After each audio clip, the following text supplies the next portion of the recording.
dream, you are falling, lost in the listening distance as dark locks in.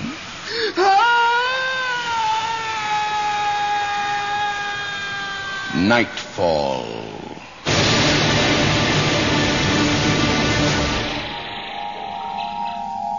Good evening. When listening to tonight's story, you would be well advised to maintain full possession of your own particular faculties. The play by Arthur Samuels is called The Repossession. Damn you. You died 30 years ago. Why couldn't you stay dead? There was a debt to be paid, Robert. Something you owed me. I owe you nothing. Oh, yes, you do. And it's past due. I'm not afraid of you anymore. Why should I be? You've destroyed everything I had. Not everything, Robert. You still have something that rightfully belongs to both of us. I think you've had it long enough. What? Oh, no, you can't mean... Your heart, Robert. No. Our heart. No. The one we shared as babies. The heart you stole from me. I want it back, Robert. I want it back. All right, let's have a reading. Pulse 120, blood pressure and respiration normal. Everyone ready, then? Are we ready? Ready, Doctor. Nurse? Yes, Doctor. All right, draw the sheet back. That's it. Now, you people up there in the observation booth, what you see here is a rather remarkable case of conjoined infants, commonly referred to as Siamese twins. Your textbooks will no doubt give you a statistical indication of the rarity of these occurrences. Well, how could they even survive Many like that? cases are remarkable in more ways than one. You should know that in most of such cases, only one twin, that is the autocyte or host, is what we would call normal, while the other, the parasite if you like, is more often than not grossly malformed. But here you see 20-month-old male twins absolutely identical, both perfectly formed in every respect except for the obvious. Look. The obvious is right. It's just... Shut up, I'm trying to take notes. You can see where they're conjoined at the breastbone. The fusion isn't our problem. This is. I think I'm going to be sick. Come on, you're going to be a doctor, As you remember? can see, these twins share a single heart. Here it is, suspended outside both chest cavities. The heart's only protection is its pericardial sac. Obviously, both babies can't survive like this. So, I'm afraid we're left with a difficult choice. Jesus. One can live, but the other must die. There's no other way. All right, let's get started. What God has joined together, we now tear asunder. Sponge. There, that looks clean. Now, what's the problem, nurse? Are you ill? No, Doctor. It's just that... Well? They're both so healthy. How can you make a choice? It has to be either or. You want to be relieved? No, Doctor. I'm sorry. I'm ready. All right, then. Scalpel. Scalpel. One can live, but the other must die. Die. Die.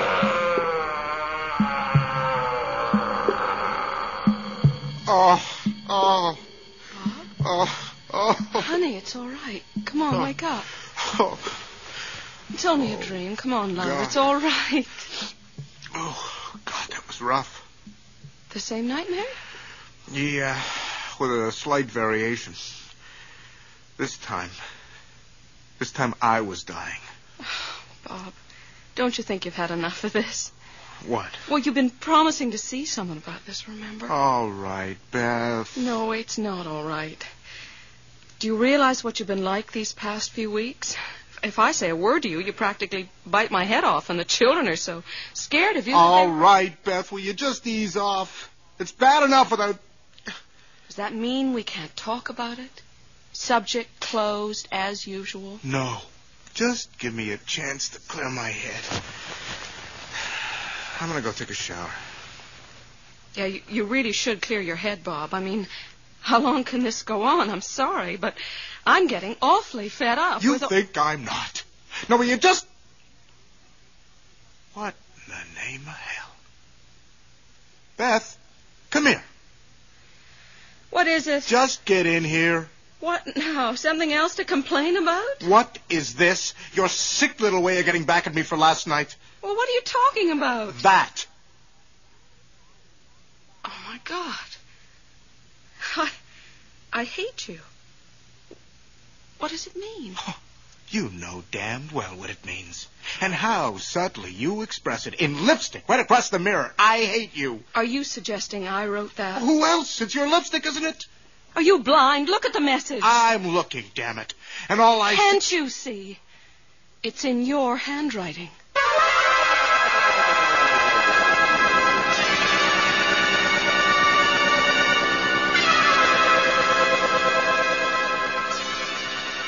All right, Mr. Stroud, I think I have the picture. You've been having a recurrent nightmare, obviously related to the separation and death of your twin 30 years ago. Yes, but the nightmare only began a few weeks ago. Why, after all these years? Oh, any one of a number of things might have triggered it. Anxiety, guilt. Guilt? Why should I feel guilty? I told you, Dr. Brenner, we were babies. I had nothing to do with the choice. No, of course not. But the unconscious doesn't differentiate between what you were or were not responsible for. I don't understand. Well, I'll give you the classic example. Two soldiers, friends or brothers, are caught in enemy crossfire. Now, one lives and the other dies. The one who survives is glad, naturally, and yet he feels guilty. Misinterprets his feeling to mean he's glad his companion died. Do you see? I think so, but... What about that message on the mirror this morning? Can you explain that? Well, I can try. Are you a somnambulist, Mr. Stroud? A what? Do you walk in your sleep? No. But even if I did, are you saying I got up in my sleep last night, walked into the bathroom, picked up my wife's lipstick, and wrote, "I hate you," across the mirror? I'm saying it's possible, particularly since you tell me the message was in your own handwriting. But it wasn't exactly. How do you mean? I'm left-handed. My handwriting slants to the left, but the writing on the mirror slanted to the right. That is curious. Tell me, Mr. Stroud, may I call you Robert? Sure. What do you make of it? I don't know. But I can't help thinking that... Go ahead. It sounds crazy, but... that Douglas is somehow responsible for all this. Douglas? Your twin brother. I told you it was crazy. No, not crazy. It's just illogical. Your brother Douglas is dead, Robert. He died 30 years ago, and the dead do not come back, except in our fearful imaginations and dreams. So sure of himself, isn't he? Robert, is something wrong? Are you feeling ill? No, I just... Oh, God, I must be crazy. I'm even beginning to hear things. Now, I doubt that. You're distraught, and that's all. Yeah, look, here's what I suggest for the moment. I'll give you something to help you sleep at night. And what about the days? I can't work. I can't even think right now. Then why not take the day off? You told me you're a tennis buff. Maybe a little exercise is just what you need to work off some of that tension.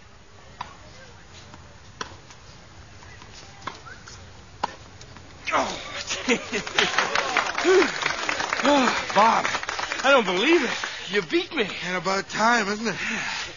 You've been clobbering me for years. Yeah, I've never seen you play like this. And that last cross-court smash. Whew, it was weird. Weird? Yeah. You played a double grip, right-handed. No, you must be mistaken, Ted. I tell you, you played your best shots right-handed.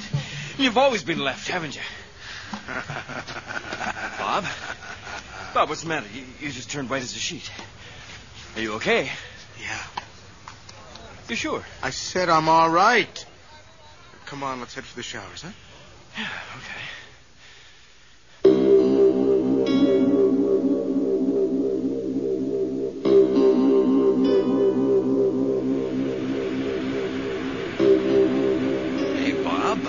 I was just thinking, why don't you and I team up for that doubles tournament next month? I mean, if you just play the way you did today, we'd be unbeatable. Bob? I'm left-handed, but the writing on the mirror is slanted to the right.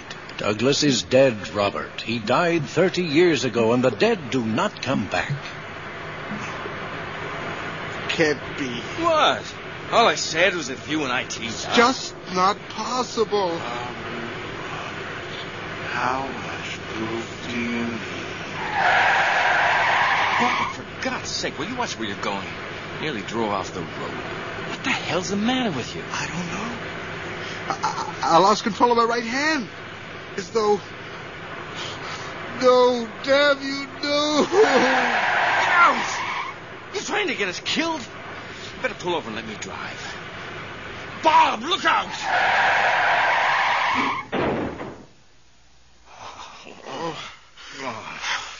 Oh, Ted, my God, what have I done? You really did lose control, didn't you, Brother Robert? Teddy, all right? Yeah, no thanks to you. What the hell's the matter? I told you to let me drive. It wasn't my fault. I saw you wrenching at the wheel as though you were trying to drive us into the ditch. No, you don't understand. I was trying not to. But he forced me. He? Who are you talking about? It was him.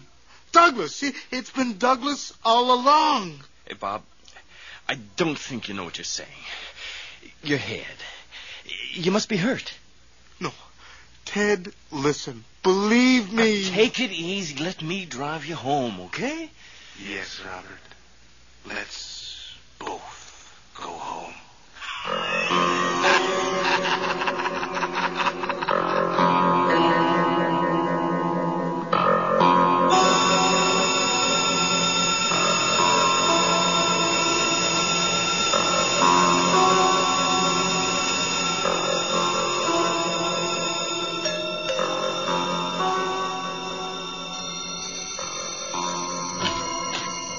Oh, Ted.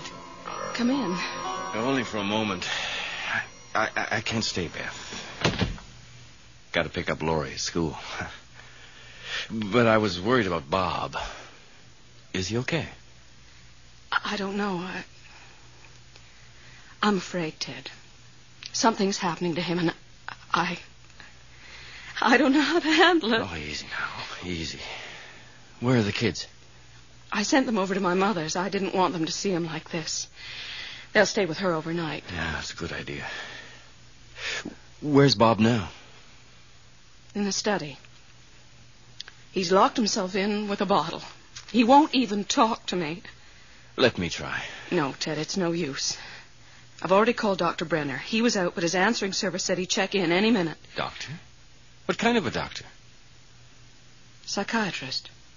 Bob went to see him this morning. Damn. I knew something was wrong. You sure you don't want me to talk to him, Beth? Somebody should. Don't you think I've tried? Yeah, I know.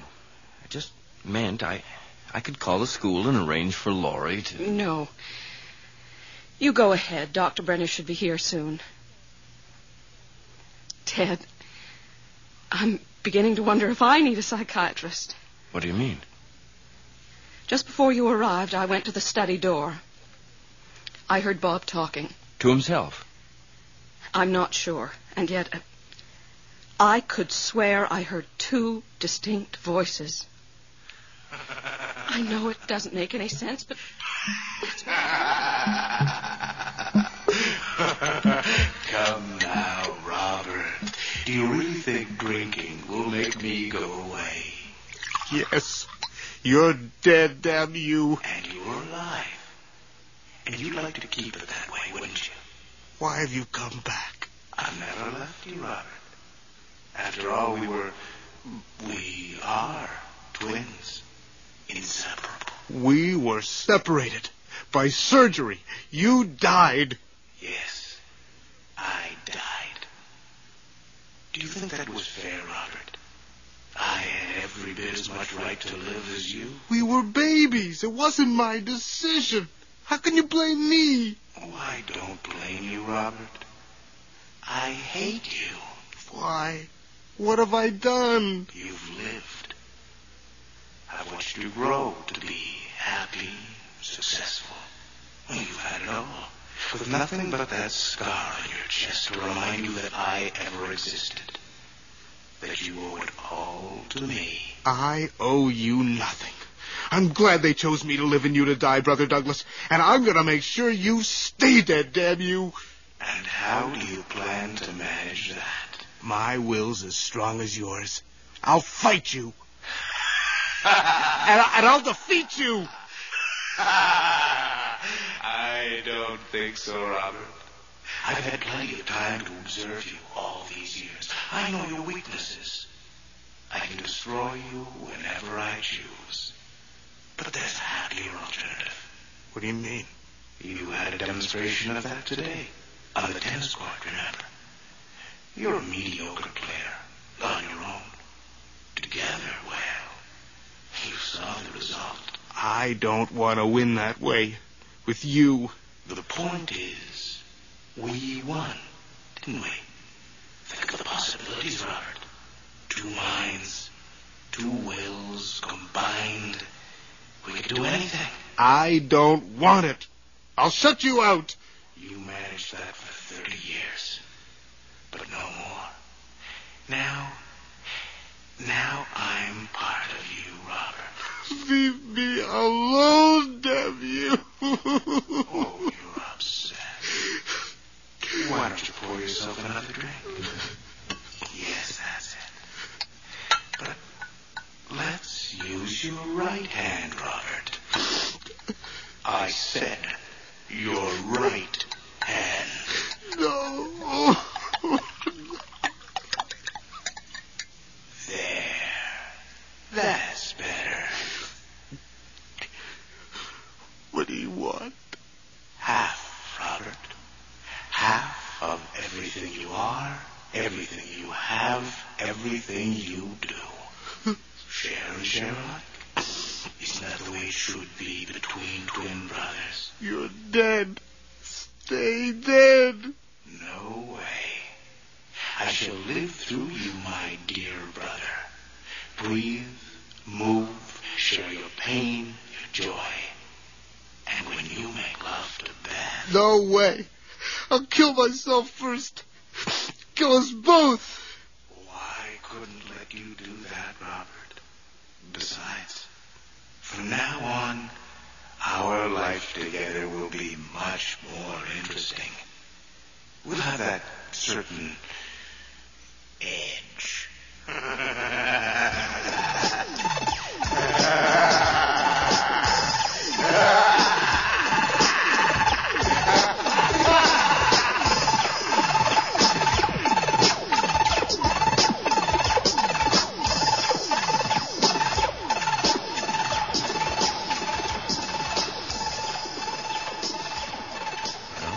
Given him a sedative. He'll sleep for a couple of hours at least. And when he wakes up? I hope he'll respond to treatment. Treatment for what? Acute paranoid schizophrenia. You mean he's insane? I don't use that word, Mrs. Stroud, and neither should you. Robert is displaying the classic signs of a very disturbed, even psychotic personality. Are you sure? What about Douglas? Well, what about Douglas? If you're talking about Robert being possessed by the spirit of his dead twin, forget it. We're going to rid him of that delusion once and for all. How? I'd like you to go out for a few hours. Leave me alone with him. I'm going to try hypnosis. It may work. God, I hope so. Mrs. Stroud, Beth, I do know what I'm doing.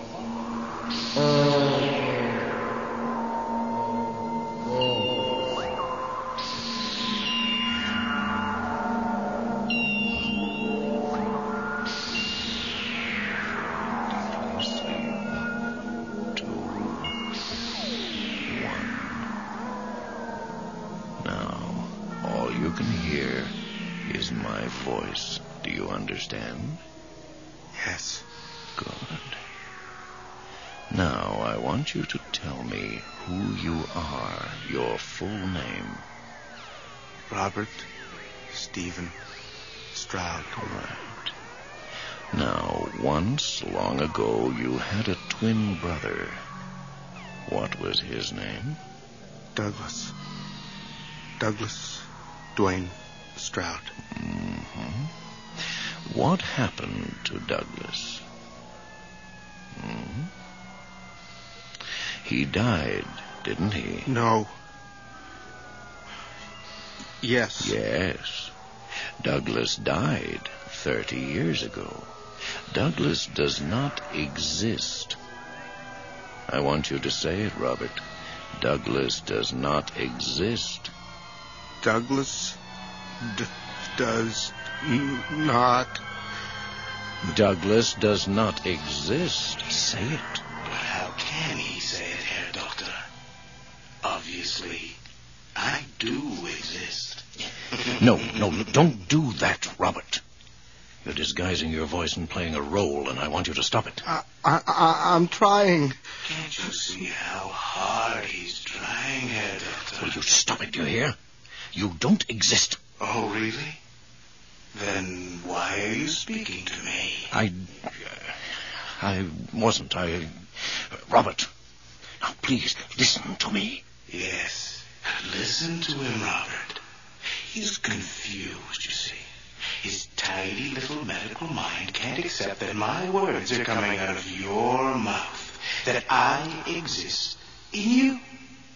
Well, why don't we give him some proof, Robert? No. Do it, Robert. You hit me. Who hit you, Herr Doctor? He, Robert, or I, Douglas? Or both? Not sure? Well, why don't we try it once more? No, Robert, for God's sake. I order you to listen to me. He orders us, Robert. Well, I think it's time for lesson number 2. Let's call it 1 and 1 equals 2. Robert. A simple exercise in physics. So simple that even you will understand, Herr Doctor. No, Robert, don't let him take... 1 plus 1. My will plus Robert's will gives his right hand the strength of 2. Oh, get your hand away from my throat. Will you let go? No. Together now, Robert.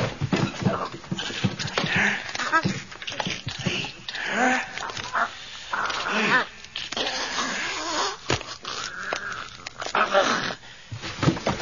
There. Good work, Robert. What happened? What have I done? Oh, we have removed an obstacle. Now, let's get rid of it completely. What? Get rid of the body. Come on, you better hurry.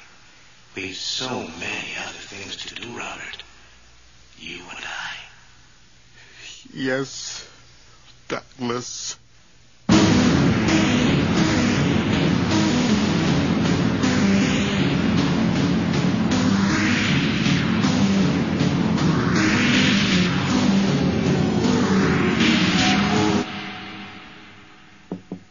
Doctor, it's Beth. I'm back.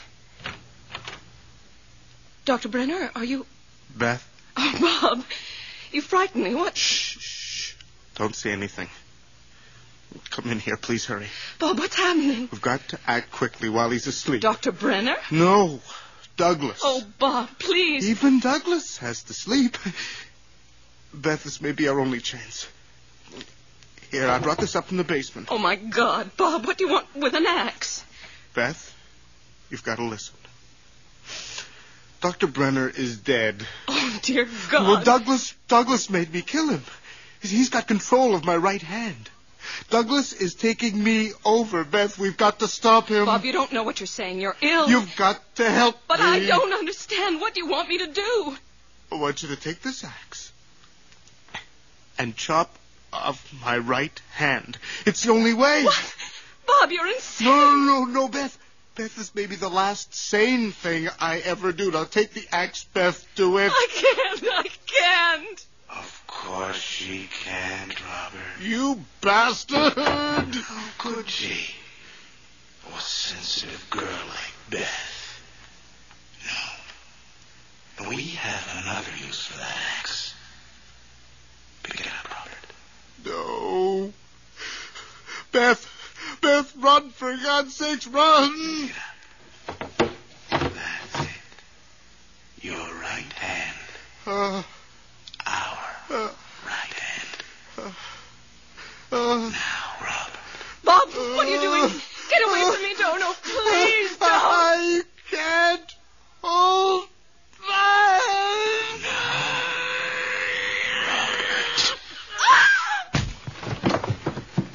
Oh, Beth. Poor Beth. Such a lovely girl. Too bad. If you hadn't been so stubborn, it could have been rather nice. Just the three of us. Damn you, I'll chop off his head myself. But yes, you know I'm stronger than you. Drop it. There. That's better. Well, Robert, all I wanted was to share what you had. To live again through you. But you denied me. Why couldn't you stay dead? There was a debt to be paid, Robert. And now it's past due. I'm not afraid of you anymore. Why should I be? You've destroyed everything I had. Not everything, Robert. You still have something that rightfully belongs to both of us. I think you've had it long enough. What? Oh, you can't mean... Your No. heart, Robert. No. Our heart. The one we share as babies. The heart you stole from me. I want it back. And what would you do with it without me? Where would you put it? Your body turned to dust 30 years ago. Do you think I'm going to let you take over mine? I'd kill myself first, and you with me. Oh, I suppose you would. So it comes down to a dog in the manger impasse. What do you mean? If I can't have our heart, neither can you, brother. Oh. So why don't we settle up once and for all? No, you can't. We can, Robert. Let's take our right hand. Oh, no. Direct it toward your chest. No. Like so. No, please don't, Douglas. Don't. No. Like steel claw. No, God. No. Just think the look on their faces when they see this and wonder how a man could possibly rip out his own heart.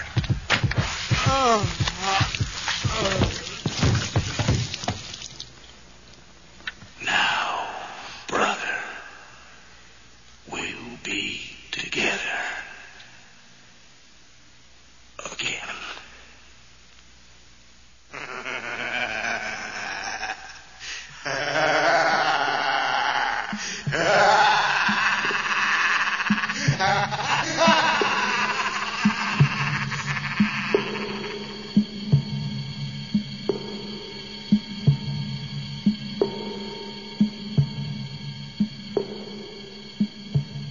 have just heard The Repossession by Arthur Samuels. Featured tonight was John Stalker in the dual role of Robert and Douglas Stroud, with Mary Peary as Beth, Chris Wiggins as Dr. Brenner, and Neil Daynard as Ted. John Granick was heard as the hospital surgeon, with Maggie Morris as the nurse, and Amanda O'Leary and David Stein as the medical students.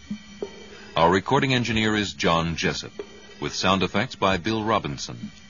Our script editors are John Douglas and Earl Toppings, with the production assistance of Nina Callahan. Nightfall is produced and directed for CBC Radio by Bill Howell.